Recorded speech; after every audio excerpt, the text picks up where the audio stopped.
When I brought a homemade lunch to my CEO husband, the new receptionist stopped me. "Hello. Our company policy states outsiders aren't allowed in the building." Just then, the elevator doors opened. The stone-faced Ethan transformed upon seeing me, suddenly resembling a lovesick puppy. "Honey, you're finally here. I missed you so much." I walked through the lobby as usual, heading straight for the executive elevator with my lunchbox. But today was different. An annoyed female voice called from behind, "Excuse me. Our policy prohibits unauthorized entry. Who are you here to see? Do you have an appointment?"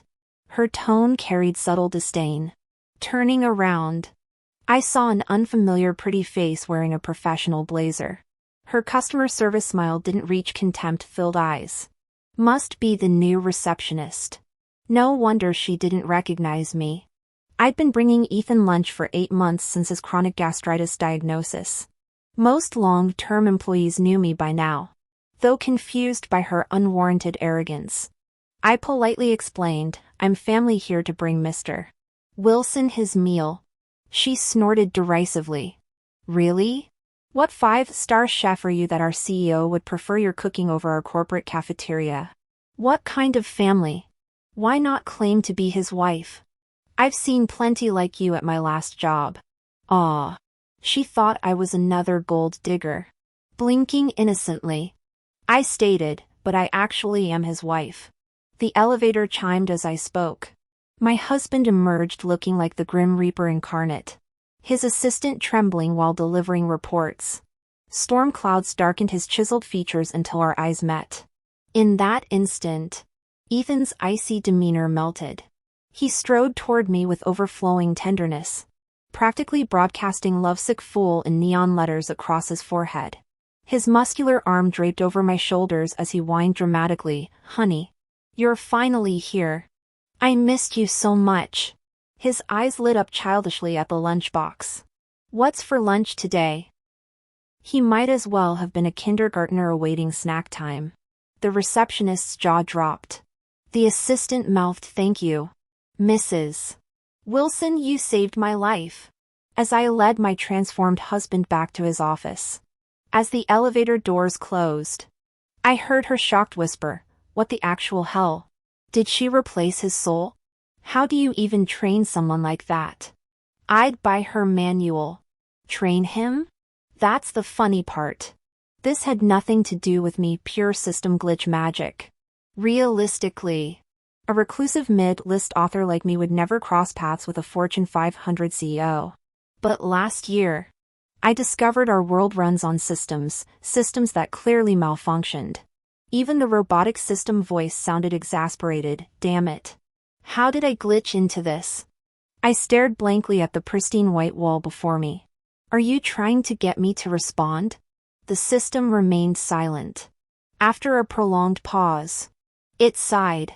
Fine. Since I came all this way, even without protagonist privileges, I'll let you experience something. What skill do you want? This felt like winning the cosmic lottery.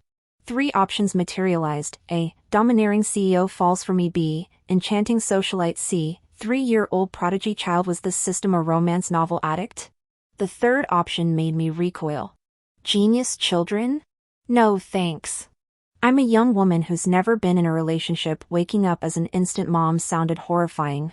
Considering my current writer's block, I chose option A. Life inspires art. Time to research CEO romances firsthand. The system delivered beyond expectations. My meet cute with Ethan could have been ripped from a Hallmark movie. I, who'd never caught so much as a sniffle, developed a cold after showering. At the hospital 4 station, I helped an elderly patient gather scattered tangerines. Then he appeared. Sunset glow filtered through the window, gilding my hair as I smiled at the grateful grandmother. The scene could have been painted by Norman Rockwell. When Ethan arrived, his grandmother seized his phone to scan my contact information, playing matchmaker. According to Ethan, it was love at first sight. Falling for someone like him proved effortless. We tumbled into romance. Then marriage. Now approaching our first anniversary. The ruthless corporate titan transforms into an affectionate husband around me. Currently, my darling husband was negotiating his vegetable intake. Sweetheart. Tofu's so bland. Can I just drink the fish soup? I swear I'm not disrespecting your cooking. If you're upset, I'll do something special for the tofu at home. His puppy dog eyes melted my resolve. As I considered teasing him, Knuckles rapped the door. Enter. Ethan snapped, irritation flashing across his features. The new project manager shuffled in, visibly tense. My husband's stormy expression contrasted with the manager's forced professionalism.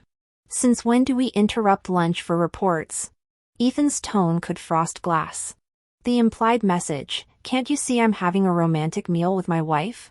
The manager gulped. Sir, you said I couldn't eat until presenting the new proposal. I patted Ethan's shoulder. Work first. I need to organize my manuscript anyway. Settling at the auxiliary desk, I booted up Ethan's computer. Instantly, the lovesick husband morphed into a corporate shark. He lounged in his leather chair, gesturing lazily. Present your plan. The whiplash-inducing transformation still dazzled me. Meanwhile, I opened my latest manuscript titled Two-Faced Darling. The reviews have been overwhelmingly positive. Just as the title suggests, this book is written based on Ethan, with most stories drawn from my real-life experiences with him. Written from the heart, it resonates deeply with readers. Though still unfinished, its popularity has skyrocketed, nearing the top of the website's romance rankings. My writing career has reached new heights through this project. Frankly, having daily real-life material to work with makes crafting compelling narratives effortless. Currently, my husband has resumed his polished executive demeanor, sternly critiquing the new proposal with icy professionalism that could freeze the room. The project manager accepted the criticism meekly. Understood. Sir. I'll convene the team for revisions immediately. Once we were alone, Ethan's expression transformed completely. His gaze softened across the conference table before he obediently returned to eating his lunch. Moments later, he looked up with puppy dog eyes. The fish soup's cold now. Honey, Ethan brought me to an exclusive social gathering tonight. The young elites of the metropolitan business circle periodically organize these lavish meetups, often choosing upscale nightclubs given their hectic daytime schedules. While Ethan never frequented these venues much before, marriage made him practically vanish from the scene until tonight's ultimatum appeared in the group chat. Show up or we're storming your mansion. He arrived with me in tow. Quipping wife armor protects me from gold diggers as we navigated through the pulsating dance floor's haze. The 5-story members-only club stratified its patrons by wealth, with the penthouse level requiring astronomical membership fees. Our entrance into the VIP suite silenced the room. A red-haired socialite draped over her companion drawled. So this is why Mr. Wilson disappeared. That vixen must be witchcraft-level seductive. Her backhanded compliment dripped with venom, unaware she just insulted a legally wedded spouse. The temperature plummeted until her date snapped. Shut your mouth. This is Mrs. Wilson, not some 2-bit escort like you. All eyes darted to Ethan's protective grip on my hand, the unspoken tension dissolving only when he guided me to the mahogany poker table. Deal me in. Ethan loosened his tie with predatory grace, the civilized CEO morphing into a wolf among sheep. Perfect timing to win my wife's next Birkin. Hours later, the whiskey flowed freely as old rivalries resurfaced through clinking glasses. Even with his legendary tolerance, Ethan eventually slumped against me with glassy eyes. Our exit punctuated by drunken cheers echoing through the marble hallway. I bent down and pinched his cheek. Ethan, let's go home, okay? He had great drinking manners even when intoxicated. He never caused scenes or made trouble. He simply gazed at me quietly, naturally taking my hand. The scent of alcohol wafted between us. Yet it wasn't unpleasant. Wife. I really like you. This sudden confession left me dizzy until we reached the car, when I realized I'd forgotten the keys. Ethan, now fully feeling the alcohol, looked at me with hazy yet earnest eyes. Leaning against the streetlight, his silhouette stretched long under the distant glow. As midnight dew settled, I tightened his coat. I'm going upstairs for the keys. Wait here, don't move an inch. Understand? He nodded solemnly. Whatever my wife says. But when I returned with keys in hand, Ethan had vanished. Had he taken a cab home? Been taken somewhere? My heart raced as I pulled out my phone. Then he emerged from the neighboring luxury boutique, steps steady despite obvious intoxication, clutching an exquisitely wrapped shopping bag. The worry hadn't yet left my face when he paused, tilting his head. What's wrong, wife? I exhaled in relief. We agreed you wouldn't wander off. Innocent confusion filled his eyes as he lifted the bag. I didn't wander. I went to buy my wife a purse. He closed the distance, enveloping me in an embrace like a devoted puppy, his breath warm against my neck, voice thickened by drink. Didn't we agree? When I win at poker, I buy my wife purses. Do you like the new one? Being profoundly loved often makes us unexpectedly vulnerable. I'd accepted the system's arrangement skeptically. Yet here I stood, genuinely cherished. He'd healed not just my fractured childhood, but my entire monochrome youth. My nose stung. Ethan, you're so good to me. His arms tightened. Perhaps the liquor's full force hit him now, words slurring slightly. Under the velvet sky and amber streetlights, his muffled confession felt perfect. Wife, I truly love you. Felt it from our first meeting, this inexplicable attraction. In 20-odd years. No one else ever. I thought that was love then. But every merry day, I love you more. This unwavering devotion, these bold declarations, left me drowning in surreal bliss. Yet beneath the happiness, unease stirred. Guilt, perhaps. His love originated from system programming, not genuine choice. Yet I'd basked in this exclusive affection without remorse. Exhausted from work and alcohol, Ethan fell asleep instantly upon returning home. I sat watching his serene features, the clock ticking toward midnight. As I rose to wash up, the long-absent system's mechanical voice resonated. System restoration at 99%. Notification issued. My heart lurched. What does this mean? Strangely humane. It advised, post-restoration, your buffs will disappear. I'll depart in days advance notice to prepare for normal life. Now I understood the earlier unease. Curiosity kills, you scale heights at peak happiness only to plummet. How considerate. This system scheduling its exit precisely at midnight. What does this even mean? Some Cinderella story? I took a deep breath, forcing composure though my voice trembled uncontrollably. Then, will he forget me? The system made a disdainful clicking sound. This isn't some cheesy novel. There's no amnesia trope here. He won't forget you. But he'll revert to his original personality. The memories you shared remain. But whether his true self would love you. It paused meaningfully. Let's just say you should prepare yourself. His true self. The cold-faced deity of judgment. Detached and untouchable. That version of him would never belong to someone like me. As the system initiated repairs, my year-long beautiful delusion began crumbling. Ethan's sleeping face twisted something inside me. He lay right beside me, yet suddenly felt galaxies away. My throat tightened with unbearable longing. As if sensing my turmoil, he frowned in his sleep. I traced my finger across his knitted brows until they smoothed.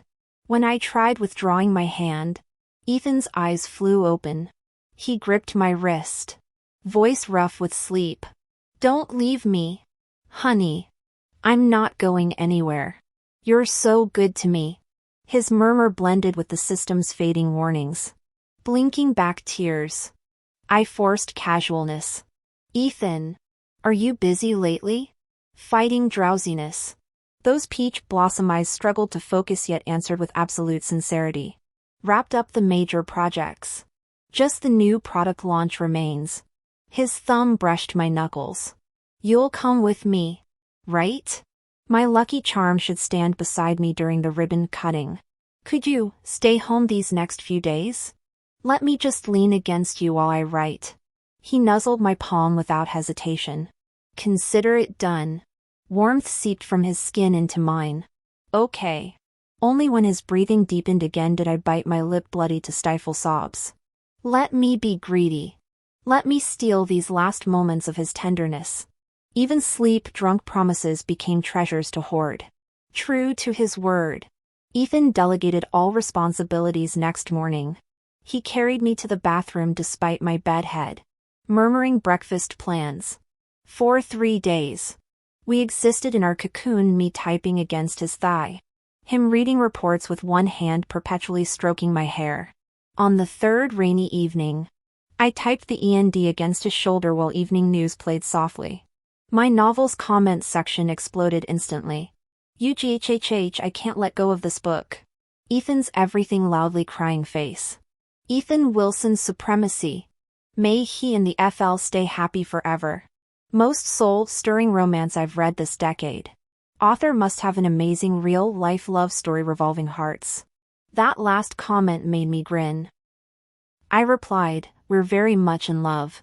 Not boyfriend. Husband. Ethan's grumble vibrated against my temple.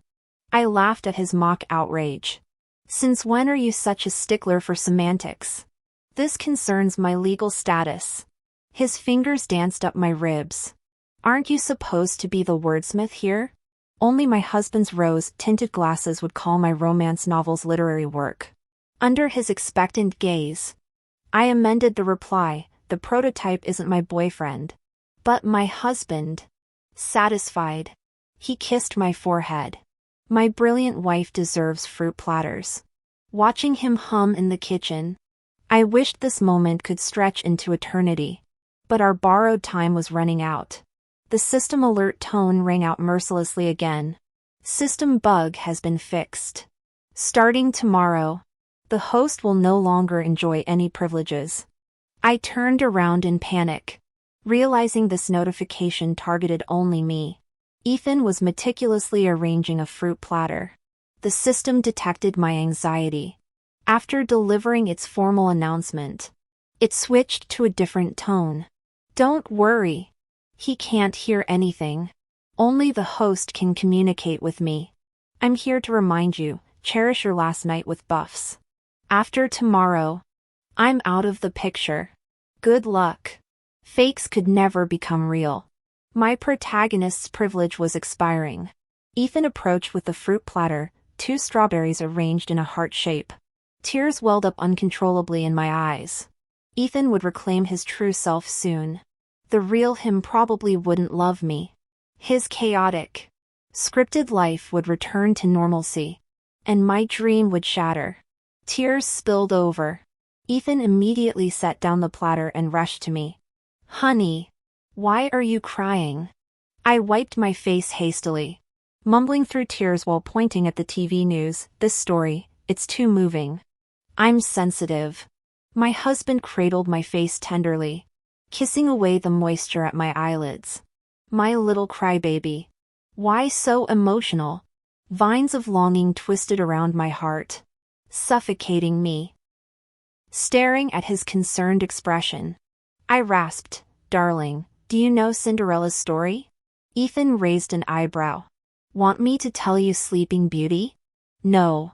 I mean, if I lost my glass slipper at midnight like her, would you still love me? Hope flickered. What if the real Ethan loved me too? Our year together had been genuine, hadn't it? My solemn intensity startled him. He paused, contemplating seriously before mirroring my habitual gesture, tracing my furrowed brow with his index finger. Sweetheart, I don't understand why you feel insecure now. Did I fail you? But let's be clear, Choosing you was my decision from the start. I adore your radiance when we're together. Why would I leave during your struggles? What if I tried pushing you away? His gaze softened. Ask me 1,000 times. My answer remains, I love you desperately. I can't live without you. Dawn arrived. Sunlight pierced through curtains as Ethan's alarm buzzed. Still half asleep, I instinctively nuzzled against the warm body beside me. Cooing, darling.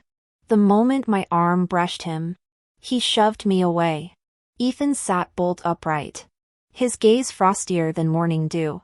Confusion etched deep lines between his brows, his guarded posture screaming discomfort. My drowsiness evaporated instantly.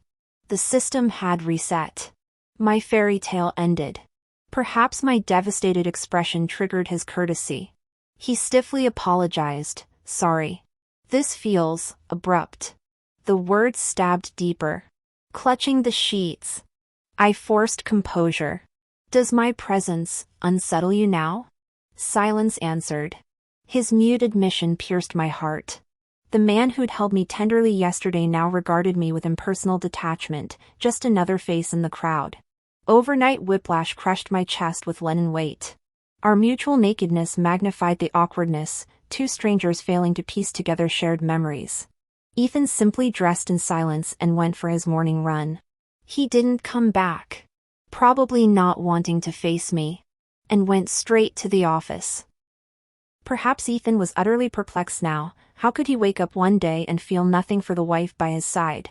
What had he ever seen in her? Was that clingy, love-struck fool really him? Though he'd likely never figure it out. I'd give him back his freedom.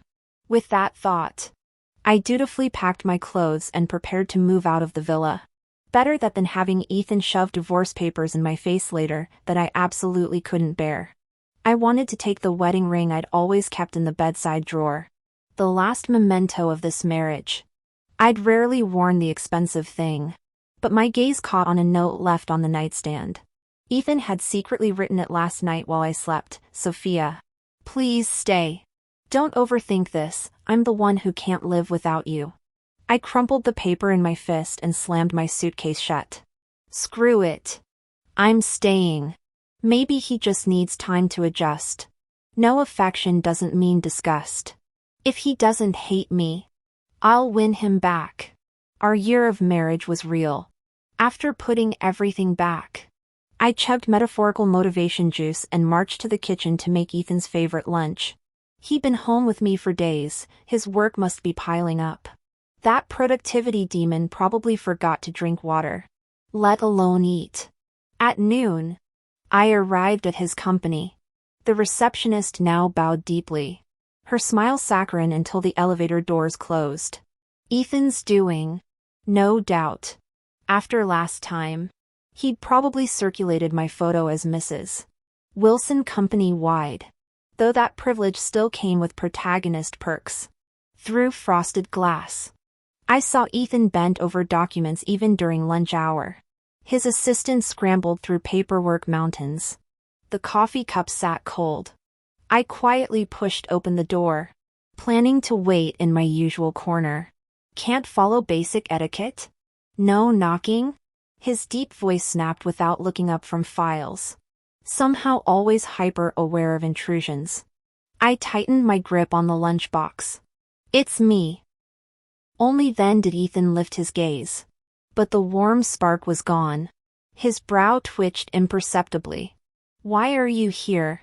The assistant stood, ever the escape artist. I'll come back after you eat. Ethan set down his pen with controlled force. Finish this batch first. Need a break already? Though longtime colleagues rather than mere subordinates. The assistant pouted, who kept complaining I'm third-wheeling when Mrs. Wilson visits? Ethan's mouth twitched. The memory was his, though the sentiment felt foreign now. He cleared his throat. Leave it. I'm not hungry. The machine was back, all work. No soul. Not wanting to overstay, I placed the container aside. At the door, I tried one last time. Ethan, you'll eat it. right? Ethan fell silent for a moment before uttering a single syllable, As the office door closed, I overheard his assistant's incredulous question, "Boss, did you have a fight with Sophia?" Lovers' quarrels eventually mend. The tragedy was, ours couldn't even be called a quarrel. 4 days afterward, I persisted in delivering meals to Ethan's office, though I stopped barging in unannounced. Sometimes I waited outside. Other times left the food at reception. Eventually, he declared it unnecessary.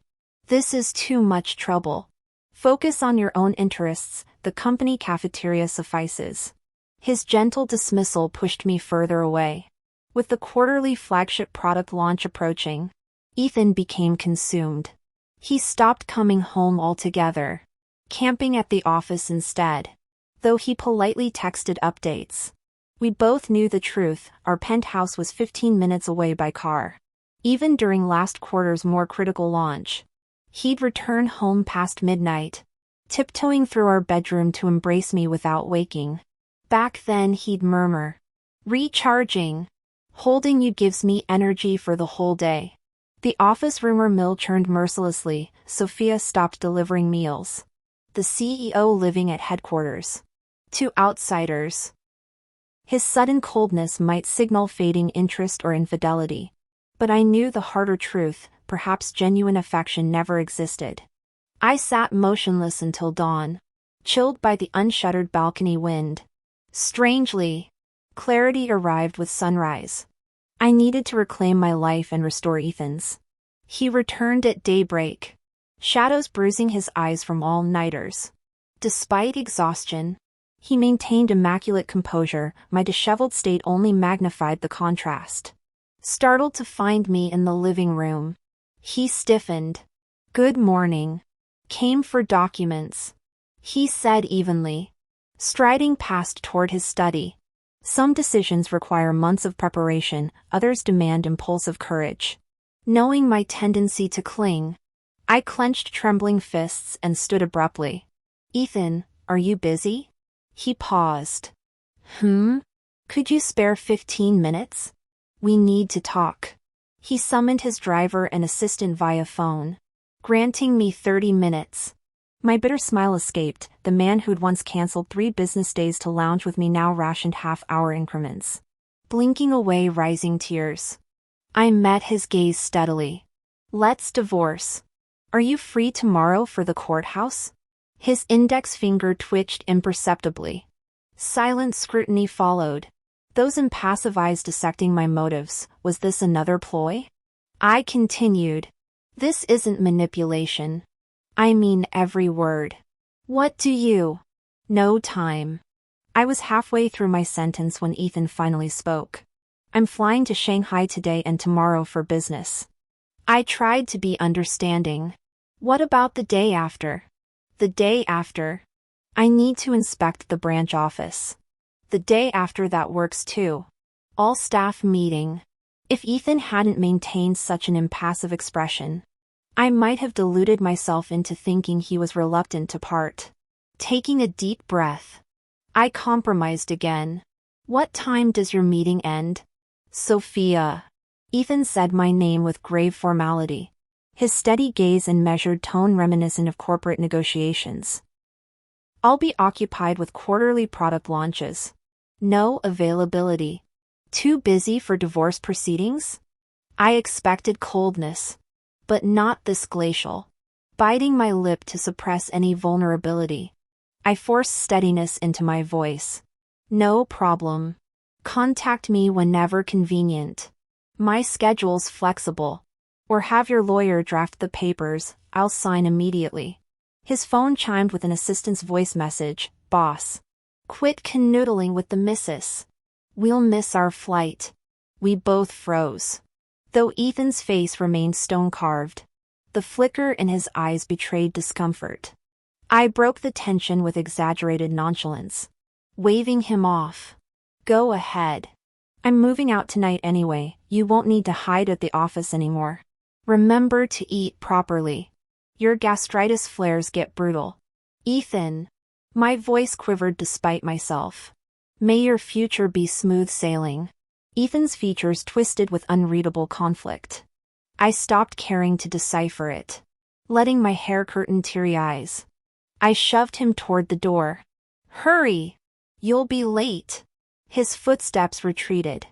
I only dared watch through peripheral vision until he paused at the foyer. You can stay, he said without turning. This is your home. We'll discuss everything after my trip. Rich people and their grandiose breakups, gifting downtown mansions like parting favors. But these walls echoed with shared memories. How could I linger? Moving couldn't wait. My belongings filled 2 suitcases. I left all his lavish jewelry and designer gifts except the purse he'd bought drunkenly one night. Staring at the emptied closet that once held our intertwined lives, I crumpled to the floor and sobbed for 30 solid minutes. The catharsis helped, dragging my luggage out with puffy eyes. I collided with the arriving housekeeper. Her horrified gasp startled birds from the courtyard trees. Mrs. Miller, are you leaving? Did you fight with Mr. Wilson? Not a fight. I corrected hoarsely. We're divorcing. What? Her shriek scattered more birds. Understandable, in her memory. We'd been the picture-perfect couple who never quarreled. How could 2 weeks visiting her grandson unravel a marriage? Avoiding explanations, I forced a smile. Thank you for everything. Take good care of his stomach, you know how he skips meals. Before tears breached, I fled down the driveway. Her lament chased me, such a sweet girl who loved him so, why end like this? They say when love fails, career prevails. The day after moving out of the villa, I received an invitation from my editor. Through her impassioned voice message, I could practically visualize her excited expression. Darling, your last novel blew up so massively that you've rocketed to top-tier author status and made the site's Hall of Fame. Perfect timing for their 10th anniversary gala. You're invited. Rumor has it you're a shoo-in for both Most Popular Author and Best Work awards. Multiple nominees. But your stats crush everyone else. Fantastic news. One moment I'd been preparing to cry myself to sleep. The next I was wiping tears to leap off my mattress. The invitation specified the event in 3 days. After years of writing, my big break had finally arrived. I threw myself into frantic preparation. Like a spinning top, I alternated between shopping for gala outfits and outlining my new manuscript. This heartbreak cured me of believing in CEO romance fantasies. The author has turned to the dark side. My next book would feature a razor-sharp female protagonist climbing the corporate ladder. Men? Mere stepping stones for this queen. 3 days later, I wheeled my luggage through the airport terminal. The universe seemed determined to rub my failed romance in my face. I spotted Ethan's assistant near check-in. Thankfully, Ethan himself was nowhere in sight. I tried to slip away, but the assistant's eagle eyes locked onto me. Mrs. Wilson! What a coincidence! Are you joining Mr. Wilson's business trip or seeing him off? Why was he still using Mrs. Wilson? His earnest expression showed no trace of polite pretense. Probably Ethan hadn't informed his team about our impending divorce yet. Not the place for explanations. Neither. I deflected. I'm attending a literary awards ceremony. His face lit up. Oh right. Mr. Wilson was browsing your website's homepage recently. You must be a front-runner. These events usually hand out awards like candy. Not surprising, I'd often used Ethan's computer to log into my writing account. Our site's aggressive pop-up ads probably triggered accidental clicks. I'll take that as good luck. I smiled politely. Checking my watch, I added, my flight's boarding soon. The assistant grabbed my suitcase handle. Mr. Wilson's en route. Won't you wait? It's criminal how he's been working non-stop lately, approving everything down to packaging designs. My girlfriend's ready to dump me over all the overtime. Typical Ethan drowning his romantic failure in workaholism. Not my problem anymore. Really must go. I insisted. Extracting my luggage. Can't miss this flight. The awards venue buzzed with the energy of nerds unleashed. Keyboard warriors shook hands and exchanged awkward hugs. My editor came sprinting in stilettos, nearly tackling me in her excitement. Sophia! You're literally glowing. 1,000 times prettier than your author photo. We'd worked together since my debut. This woman witnessing every career milestone through screens. Now her infectious energy dissolved any first meeting jitters. Flattery will get you everywhere. I laughed, playing coy. Knowing my social anxiety, she began introducing me around. We stopped before a shockingly handsome man. Meet Ryan, our male-dominated IP king and my other cash cow. Holy shit. Ryan turned out to be this handsome? If this photo got posted on Twitter, his female fans would go crazy. Despite his outstanding achievements and fame, Ryan showed no arrogance. He smiled shyly. Hello, Sophia. Nice to meet you. The editor often mentions you. Who could resist that big sister address? The editor nudged my shoulder, whispering, Ryan's still a college student. 3 years younger than us. Impressive. Huh? I nodded, truly impressive. She mysteriously leaned closer, since you're going through a rough patch romantically. How about I set you up with him for a change of luck? He's been wanting to meet you. I grimaced, stop it. You're making me feel like some predator. He's still in school. She argued, what do you know? A woman 3 years older is like a gold mine. I stared blankly, no thanks. I need time to heal. The veteran editor maneuvered us into adjacent seats. Though the young man looked delectable, Ethan's image kept haunting my thoughts. Ryan spoke with gentle warmth. Every inch the golden boy who'd surely have admirers flocking around campus. Noticing my melancholy, Ryan skillfully lifted my spirits. Sophia, doesn't this book cover look like someone draped in burlap? That author's legs are shaking during his speech. The stage lights are practically disco strobes. My gloom gradually dissipated as we bantered. Then the screen flashed my name. The host announced passionately, let's welcome our most popular work award winner, Sophia Miller. Spotlights and cameras swiveled toward me, accidentally capturing Ryan too. Drawing from countless galas Ethan had escorted me to during our marriage. I ascended the stage with practiced grace. The monitor showed my elegant silhouette, almost cinematic. I accepted the trophy and delivered my memorized speech to thunderous applause. The host teased, readers begged to meet your novel's hero in real life. Did you base him on someone special? My grip tightened on the microphone as Ethan's face materialized in my mind. Was that his actual figure in the audience? Stalling. I answered vaguely, good men like Ethan aren't rare if you look carefully. Undeterred, the host pressed, but you told fans the character was inspired by your husband. Share some sweet anecdotes? My knuckles whitened around the microphone. That was just playful banter. Pure fiction. Spotting my distress, the host mercifully wrapped up. Returning to my seat in a daze, I stumbled over my hem. Ryan instantly steadied me.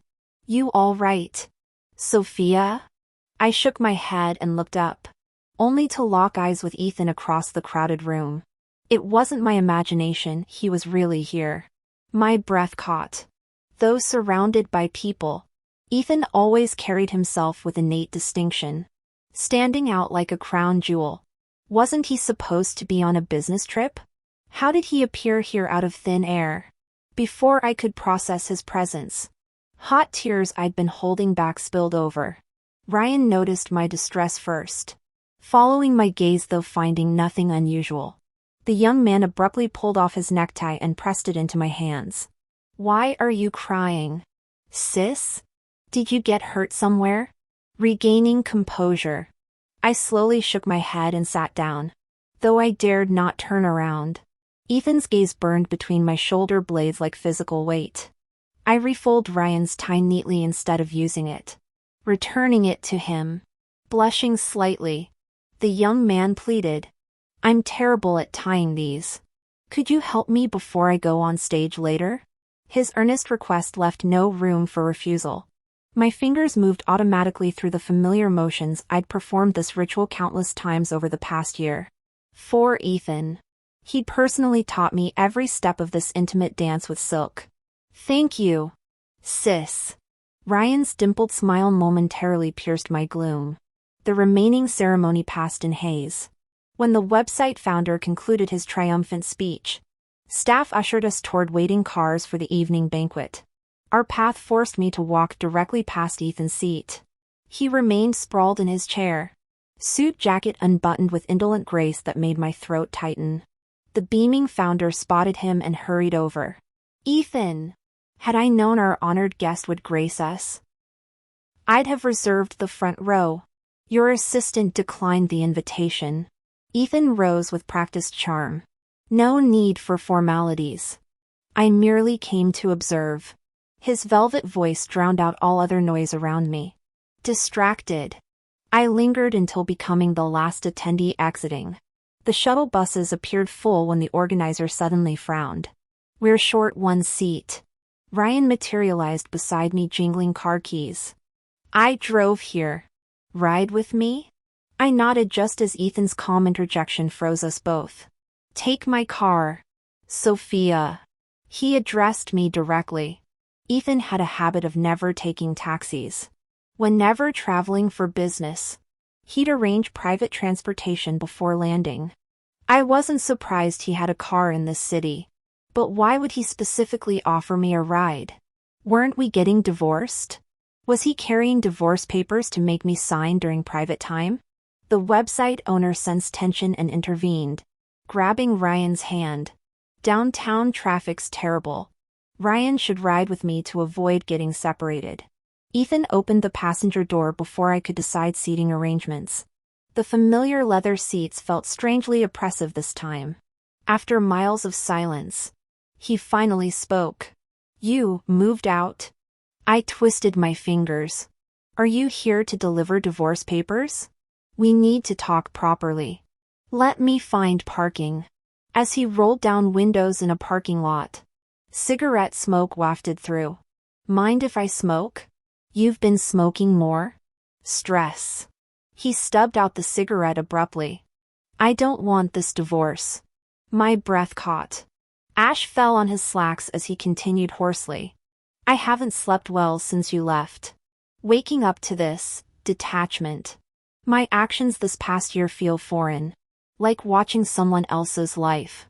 The way His voice broke. The way I need you. That bookstore incident when you joked about Ryan being your muse. I nearly grabbed the microphone to announce our marriage. When you left, I couldn't enter our empty apartment. If this isn't love. Tears soaked his shirt as I buried my face in his chest. You were so cold. I thought you stopped caring. It took everything to pretend I could walk away. His arms tightened around me, lips pressing against my hair. Never. These past weeks, I've been lost without my compass. The real Ethan was steady and reserved, even in expressing affection. My sudden intimate contact clearly caught him off guard. I felt his body stiffen momentarily before he wrapped an arm around my waist, gently patting my back in soothing reassurance. The overwhelming joy of reconciliation made me want to cry harder. Ethan sighed. My fault. But divorce was never an option. So, will you come back? My voice came out muffled through tears. Do crying in your arms answer that? Then why were you at the ceremony? The website owner's invitation or me? He ruffled my hair. The initial invitation was declined by my assistant weeks ago. I grabbed his face and kissed him, tasting salt from our mingled tears. I missed you so much these months apart. Husband. Words failed me, only this kiss could convey everything. When our lips parted, Ethan cradled my head and deepened the kiss. Breath ragged.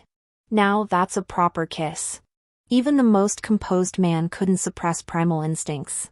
Reconciled. We sat contentedly until Ethan started the car. Let's get you to the banquet. I stopped his hand. Let's elope instead. Sunset Boulevard. Back alleys anywhere with you. Agreed.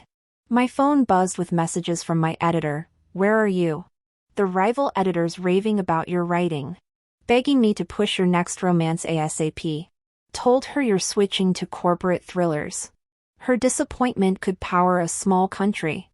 I typed back, reignite her hopes. My love story's rebooted. Next book stays sugary sweet. With a real-life husband as muse. Material wrote itself. At home. Ethan stated solemnly, no divorces. Ever. His stern expression contradicted the tender promise. This was the man I knew, earnest. Emotionally authentic. He still struggled with emotional openness until one tipsy business dinner transformed him back into the affectionate softy. Clutching my hand.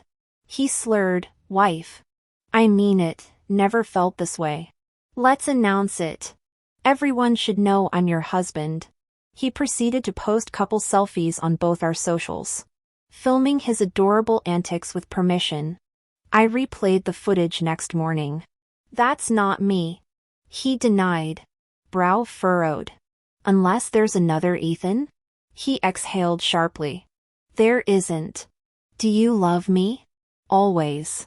His embrace answered more eloquently. From then on, my husband reverted to his true clingy self. This is the real me. Sophia. I love you. I love you too. Ethan. No system glitches required, his heart chose mine. Freely and completely. Thank you all for your company. Your support is the motivation behind me sharing these sweet stories. See you next time.